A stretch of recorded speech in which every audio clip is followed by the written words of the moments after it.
تجدید ایمان کا طریقہ تجدید ایمان ہے کیا؟ دیکھیں، انسان سے جانے انجانے میں، لا علمی میں یا علم ہوتے ہوئے بھی کوئی بھی کفریہ کلمات ادا ہو جائیں، خواہ وہ گانے کی صورت ہو، ڈرامہ فلم ہو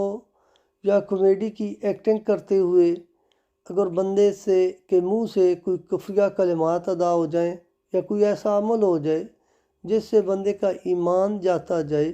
تو اس کے اوپر جو ہے ایمان تجدید لازم ہے۔ اب تجدید ایمان جو ہے وہ کس طرح سے کرنی ہے؟ بندے کو نہا دھو کر کے توبہ استغفار کرنی چاہیے، جو بھی کلمات ادا ہو گئے اس سے معافی مانگنی چاہیے، اور بندے کو پہلا دوسرا کلمہ اس کو رپیٹ کرنا چاہیے، یہ ادا کرنے چاہیے، اور